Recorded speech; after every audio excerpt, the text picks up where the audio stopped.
അപ്പോൾ video editing പഠിക്കാനുള്ള ട്യൂട്ടോറിയലിൻ്റെ രണ്ടാമത്തെ വീഡിയോ ആണിത്. ഇന്നലെ അപ്പോൾ നമ്മൾ ക്വൈക്കട്ടിൽ എങ്ങനെ നമുക്ക് ഒരു ക്ലിപ്പ് ആഡ് ചെയ്യാം, അതുപോലെ തന്നെ സ്പ്ലിറ്റ് ചെയ്യാം, അതുപോലെ തന്നെ മ്യൂസിക് എങ്ങനെ ആഡ് ചെയ്യാം, ട്രാൻസിഷൻ എങ്ങനെ ആഡ് ചെയ്യാം എന്നുള്ളതൊക്കെ നമ്മൾ പഠിച്ചു.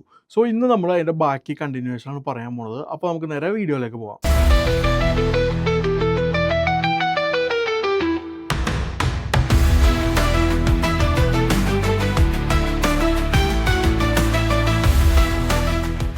സോ അങ്ങനെ നമ്മൾ കഴിഞ്ഞ ദിവസം ഈ പറഞ്ഞ പോലെ നമുക്ക് ഒരു വീഡിയോയിൽ എങ്ങനെ വീഡിയോ സ്പ്ലിറ്റ് ചെയ്യാം, അതുപോലെ തന്നെ റേഷ്യോ എങ്ങനെ കമ്പോസിഷൻ്റെ അഡ്ജസ്റ്റ് ചെയ്യാം, അതുപോലെ തന്നെ ഓഡിയോ എങ്ങനെ ആഡ് ചെയ്യാം, ട്രാൻസിഷൻ എങ്ങനെ ആഡ് ചെയ്യാം, അങ്ങനെയുള്ള കാര്യങ്ങളൊക്കെ പഠിച്ചു. സോ നമ്മൾ ഇന്ന് നോക്കാൻ പോകുന്നത് എന്താണെന്ന് വെച്ച് കഴിഞ്ഞാൽ നമുക്കിപ്പോൾ ഒരു വീഡിയോ അത് നമ്മൾ എടുക്കുമ്പോൾ ഒരു നോർമൽ മോഷനിലാണ് ആ വീഡിയോ ഇടുന്നത്. അത് നമുക്ക് സ്ലോ മോഷനോ അല്ലെങ്കിൽ ഫാസ്റ്റ് മോഷനോ ആക്കണം.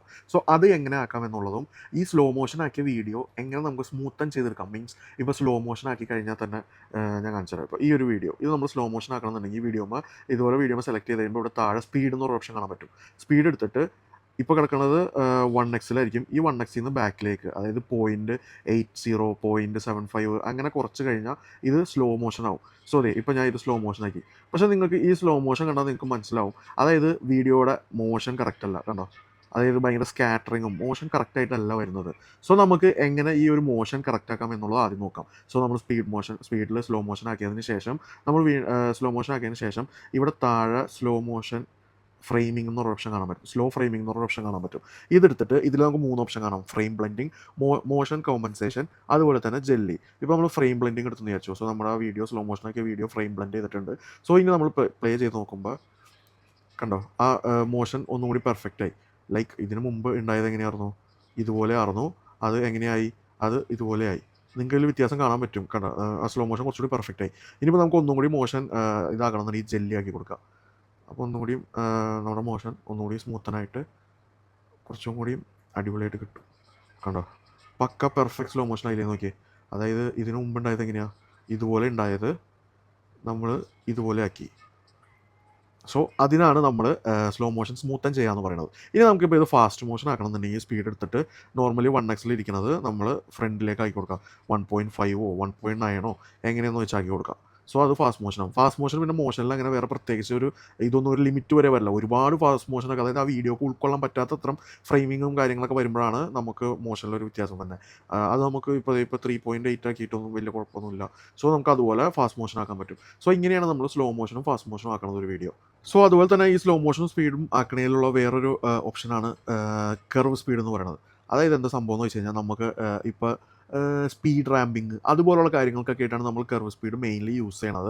ആൻഡ് കർവ് സ്പീഡിൽ ഒരുപാട് നമുക്ക് വേണ്ടി കസ്റ്റമായിട്ട് ഗ്രാഫ് ഉണ്ടാക്കി സ്ലോ മോഷനും സ്പീഡ് മോഷനൊക്കെ ആക്കാം. ഇപ്പോൾ നമ്മൾ സ്റ്റാർട്ടിങ് ആയതുകൊണ്ട് നമ്മൾ അതിലേക്കൊന്നും നോക്കേണ്ട ആവശ്യമില്ല. ഇവിടെ ഇൻബിൽട്ട് ആയിട്ടുള്ള കുറേ ഗ്രാഫുകൾ നമുക്കുണ്ട്. ഇപ്പോൾ ഫസ്റ്റ് മോണ്ടേജ് എന്ന് പറഞ്ഞ ഗ്രാഫ് എടുക്കുകയാണെങ്കിൽ കണ്ട, ഫസ്റ്റ് ഒന്ന് ഫാസ്റ്റ് മോഷൻ ആവും, പിന്നെ ഒന്ന് സ്ലോ ആവും, പിന്നെ ഒന്ന് ഫാസ്റ്റ് ആവും. അത് തന്നെ ഹീറോ ടൈം എടുക്കുകയാണെങ്കിലും കണ്ട അതുപോലെ ഇത് ആ ഗ്രാഫ് അനുസരിച്ച് സ്പീഡ് നമ്മൾ ഗ്രാഫ് സെറ്റ് ചെയ്യുന്നതനുസരിച്ച് നമുക്ക് ചെയ്യാൻ പറ്റും. അതായത് ഇപ്പോൾ ഈ ജംപ് കട്ട് എന്ന് പറയുന്നതിൻ്റെ ഗ്രാഫ് ഇരിക്കുന്നത് ഇതുപോലെയാണ്. അതായത് ഇവിടെ 1x 10x 0.5x അങ്ങനെ 3 ഡിജിറ്റ് നമുക്ക് കാണാൻ പറ്റും. അതിൽ ഫസ്റ്റത്തെ മോഷൻ എന്ന് പറഞ്ഞാൽ സ്ലോ മോഷൻ ആയിരിക്കും. അത് ഒരു പോയിന്റിൽ എത്തിക്കഴിയുമ്പോൾ പിന്നെ അത് ഫാസ്റ്റ് മോഷനിലേക്ക് 10xൻ്റെ ഒക്കെ ഏകദേശം അടുത്തേക്ക് പോകും. പിന്നെ വീണ്ടും സ്ലോ മോഷനാവും, പിന്നെ അത് കോൺസ്റ്റൻ്റ് ആയിട്ട് പോകും. അതുപോലെയൊക്കെ ആക്കുന്നതാണ് ഈ കർവ് സ്പീഡ് എന്ന് പറയുന്നത്. നമുക്കിപ്പോൾ ഇവിടെ ഇൻബിൽട്ട് ആയിട്ടുള്ളതൊക്കെ ആക്കാം. എന്നിട്ട് നമുക്ക് വേണമെന്നുണ്ടെങ്കിൽ ഇതും നമുക്ക് സ്മൂത്തൻ ചെയ്യണമെങ്കിൽ സ്മൂത്തൻ ചെയ്ത് കൊടുക്കാം. കണ്ടോ, ഇതുപോലെ നമുക്ക് ഓരോന്ന് ചെയ്യാൻ പറ്റും. ഇതൊക്കെ മെയിനായിട്ടാണ് സ്പീഡ് റാമ്പിങ് അങ്ങനെയുള്ള കാര്യങ്ങൾക്കൊക്കെയാണ് നമ്മളത് യൂസ് ചെയ്യണത്. സോ ഇതാണ് സ്ലോ മോഷനും ഫാസ്റ്റ് മോഷനും ആക്കുക, അതുപോലെ തന്നെ സ്ലോ മോഷൻ സ്മൂത്തൻ ചെയ്യുക എന്നുള്ളത് ഇങ്ങനെയാണ് ഇതിൽ ചെയ്യുന്നത്. അത് നമുക്കിങ്ങനെ ആനിമേഷൻ ആഡ് ചെയ്യാം എന്നുള്ളത് നോക്കാം. അടുത്തൊരു സംഭവമാണ് ആനിമേഷൻ. ആനിമേഷൻ എന്താണെന്ന് വെച്ച് കഴിഞ്ഞാൽ ഇപ്പോൾ നമ്മളൊരു ക്ലിപ്പ് എടുത്തു. ഈ ഒരു ക്ലിപ്പ് ഞാൻ എടുത്തു. ഈ ക്ലിപ്പിന് നമുക്ക് ആനിമേഷൻ കൊടുക്കാൻ പറ്റും. അതായത് ഈ ക്ലിപ്പിൻ്റെ സ്റ്റാർട്ടിങ്ങിലും അതുപോലെ തന്നെ എൻഡിങ്ങിലും നമുക്ക് ആനിമേഷൻ കൊടുക്കാൻ പറ്റും. അതിനായിട്ട് ക്ലിപ്പുമ്പോൾ ക്ലിക്ക് ചെയ്തതിന് ശേഷം ഇവിടെ താഴെ സ്പീഡ് വോളിയം കഴിഞ്ഞിട്ട് ആനിമേഷൻ എന്നൊരു ഓപ്ഷൻ കണ്ടോ, അതെടുക്കുക. അതെടുത്ത് കഴിയുമ്പോൾ നമുക്ക് ഇതുപോലെ ഇവിടെ കുറേ ആനിമേഷൻസ് നമുക്ക് കാണാൻ പറ്റും. ഇന്നെടുക്കണം. ഇന്നെടുത്താലാണ് ഇവിടെ മുകളിൽ ആനിമേഷൻ എന്ന് പറഞ്ഞാൽ ക്ലിക്ക് ചെയ്ത് ഇവിടെ മുകളിൽ ഇന്ന് ഔട്ട് കോംബോ അങ്ങനെ 3 ഓപ്ഷൻസ് കാണാൻ പറ്റും. ഇന്നെന്ന് പറഞ്ഞാൽ സ്റ്റാർട്ടിങ്ങിൽ, അതായത് ആ ക്ലിപ്പിൻ്റെ സ്റ്റാർട്ടിങ്ങിലും ഒരു ആനിമേഷൻ, ഔട്ട് എന്ന് പറഞ്ഞാൽ ഈ ക്ലിപ്പിൻ്റെ എൻഡിങ്ങിലും ഒരു ആനിമേഷൻ, അതുപോലെ കോംബോ എന്ന് പറഞ്ഞാൽ സ്റ്റാർട്ടിങ്ങിലും എൻഡിങ്ങിലും ഉണ്ടാവും. നമുക്ക് രണ്ടും സെപ്പറേറ്റ് എടുക്കേണ്ട ആവശ്യമില്ല. അതാണ് ഈ 3. അതായത് പിന്നിലും ഇപ്പോൾ ഇതെടുത്തു, ഞാനത് സെലക്ട് ചെയ്തു, ഓക്കെ കൊടുത്തു. സോ ആ ഒരു എഫക്റ്റ് വന്നു. അതുപോലെ തന്നെ നമുക്ക് കോംബോ എടുക്കുകയാണെന്നുണ്ടെങ്കിൽ നമുക്ക് സ്റ്റാർട്ടിങ്ങിലും എൻഡിങ്ങിലും എന്താണോ വരാനുള്ളത് നമുക്ക് അതിൽ തന്നെ കാണാൻ പറ്റും. അതിൽ നമുക്ക് ഇപ്പോൾ ഇത് എടുക്കുകയാണെന്നുണ്ടെങ്കിൽ ആദ്യം ഇത് വന്നു, രണ്ടാമത് വന്നു, അങ്ങനെ നമുക്ക് ചെയ്യാൻ പറ്റും. ഇതാണ് ആനിമേഷൻ എന്ന് പറയുന്നത്. ഇനി അടുത്തതാണ് ഇഫക്റ്റ്. ഇഫക്റ്റ് എന്താണെന്ന് വെച്ച് കഴിഞ്ഞാൽ ഇപ്പോൾ ഞാൻ ഒരു ക്ലിപ്പ് എടുത്തു. ഈ ഒരു ക്ലിപ്പ് എടുത്തു, ഇതിൽ നിങ്ങൾ പോയി കഴിഞ്ഞാൽ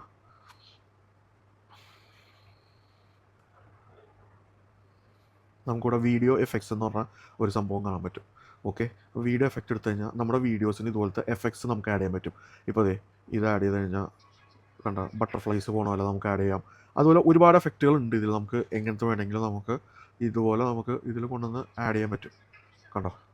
അതുപോലെ തന്നെ വീഡിയോ എഫക്റ്റിൽ തന്നെ നമുക്ക് പല ഓപ്ഷൻസ് ഉണ്ട്. ക്യാരക്ടർ എഫക്റ്റ് ഉണ്ട്. ക്യാരക്ടർ എഫക്റ്റ് എന്ന് പറയുമ്പോൾ നമ്മുടെ വീഡിയോയിൽ ഇപ്പോൾ അതെ ഇവിടെ ഒരു ക്യാരക്ടർ ഉണ്ട്. സോ ഇതിന് നമുക്ക് ക്യാരക്ടർ എഫക്റ്റ് കൊടുത്തു കഴിഞ്ഞാൽ കണ്ടോ ഇതുപോലെ നമുക്ക് ഓരോ ക്യാരക്ടർ നമുക്ക് ആഡ് ചെയ്യാൻ പറ്റും. ക്യാരക്ടർ എഫക്റ്റും നമുക്ക് നമ്മുടെ വീഡിയോസിന് ആഡ് ചെയ്യാൻ പറ്റും. അതായത് എവിടെയാണോ ക്യാരക്ടർ വന്നെ അവിടെ നമുക്ക് ഇതുപോലുള്ള എഫക്ട്സ് ഒക്കെ നമുക്ക് ആഡ് ചെയ്ത് കൊടുക്കാം. അതുപോലെ തന്നെ സ്പേഷ്യൽ എഫക്റ്റ് എന്ന് പറഞ്ഞു കഴിഞ്ഞാൽ ഇതുപോലെ നമ്മുടെ വീഡിയോസിൽ ഇതുപോലുള്ള 3D സംഭവങ്ങളൊക്കെ വീഴണമായിട്ട്, അതായത് ഇപ്പോൾ നമ്മളൊരു ഗ്രൗണ്ട് ഷൂട്ട് ചെയ്യണം, അപ്പോൾ അതിലേക്ക് നമുക്ക് ഫോഗോ അങ്ങനത്തെ എന്തെങ്കിലുമൊക്കെ വീഴുക, അതുപോലത്തെ സംഭവങ്ങളൊക്കെ ആഡ് ചെയ്യുന്നതാണ് സ്പേഷ്യൽ എഫക്റ്റ് എന്ന് പറയുന്നത്. കണ്ടോ? ഇതുപോലെ നമുക്ക് ഓരോന്ന് ആഡ് ചെയ്യാൻ പറ്റും. സോ ഇതാണ് എഫക്ട്സ് എന്ന് പറഞ്ഞ സംഭവം. ഓക്കെ, സോ എഫക്ട്സിൽ നമ്മൾ വീഡിയോ എഫക്ട്സ് പഠിച്ചു, ക്യാരക്ടർ എഫക്ട്സ് പഠിച്ചു, അതുപോലെ തന്നെ സ്പേഷ്യൽ എഫക്ട്സും നമ്മൾ പഠിച്ചു. സോ ഇനിയുള്ള സംഭവമാണ് നമുക്കൊരു വീഡിയോ സ്റ്റെബിലൈസ് ചെയ്യണം. അതായത് നമ്മളിപ്പോൾ ചില വീഡിയോ എടുക്കുമ്പോൾ ചിലപ്പോൾ നമ്മുടെ വീഡിയോ ഇങ്ങനെ ഷെയ്ക്ക് ആവും. സോ ഷെയ്ക്ക് ആവുന്ന വീഡിയോസ് നമുക്ക് സ്റ്റെബിലൈസ് ചെയ്യാൻ പറ്റും. സോ അതിനായിട്ട് ഇപ്പോൾ ഈ ഒരു വീഡിയോ ഷെയ്ക്ക് ആവേണ്ടെന്ന് വിചാരിച്ചു. സോ ഈ വീഡിയോ നമ്മൾ ക്ലിക്ക് ചെയ്തിട്ട് ഇങ്ങനെ പോയി കഴിഞ്ഞാൽ നമുക്കിതിൽ ഇതേ കണ്ട സ്റ്റെബിലൈസ് എന്നൊരു ഓപ്ഷൻ കാണാൻ പറ്റും ഈ വീഡിയോ എഫക്റ്റിന് മുമ്പായിട്ട്. സോ അതെടുത്തിട്ട് ഇതിൽ നമുക്ക് സ്റ്റാൻഡേർഡ് കൊടുത്ത് ഓക്കെ കൊടുക്കാം. എപ്പോഴും സ്റ്റാൻഡേർഡ് കൊടുത്താൽ മതി. അല്ലെങ്കിൽ എന്താ പ്രശ്നം എന്ന് വെച്ച് കഴിഞ്ഞാൽ അതിൽ ഭയങ്കര വോബിൾ വരാൻ ചാൻസ് ഉണ്ട്. സോ സ്റ്റാൻഡേർഡ് കൊടുത്തു കഴിഞ്ഞാൽ നമ്മുടെ വീഡിയോ സ്റ്റെബിലൈസ് ആയി കിട്ടും. സോ അങ്ങനെയാണ് സ്റ്റെബിലൈസ് ചെയ്യണത്. ഇത്രയും കാര്യങ്ങളാണ് ഇന്ന് ഞാൻ പറയുന്നത്. ബാക്കി നമുക്ക് നാളെ കുറച്ചും കൂടി കാര്യങ്ങൾ പറയാൻ, എന്നിട്ട് നമുക്ക് ഈ പഠിച്ച കാര്യങ്ങളൊക്കെ വെച്ച് എങ്ങനെ നമുക്കൊരു വീഡിയോ എഡിറ്റ് ചെയ്യാം എന്നുള്ളതൊക്കെ നമുക്ക് അടുത്ത വീഡിയോയിൽ നോക്കാം. സോ ഇത്രേ ഉള്ളൂ. ഇതുപോലെ നമുക്ക് വളരെ സിമ്പിളായിട്ട് ക്വായ്ക്കാർഡിൽ നമുക്ക് വീഡിയോസ് എഡിറ്റ് ചെയ്യാൻ പറ്റും. സോ ഇനി വരും ദിവസങ്ങളിൽ ഓരോരോ ക്ലാസ്സുകൾ ഉണ്ടായിരിക്കും. സോ എൻ്റെ ഈ ചാനലും സബ്സ്ക്രൈബ് ചെയ്ത് വെച്ചേക്കുക. അതുപോലെ തന്നെ എഡിറ്റിംഗ് പഠിക്കണം എന്നുള്ളത് നിങ്ങളുടെ ഫ്രണ്ട്സിനൊക്കെ ഒന്ന് ഷെയർ ചെയ്ത് കൊടുക്കുക. അപ്പോൾ ഓക്കെ, താങ്ക് യു.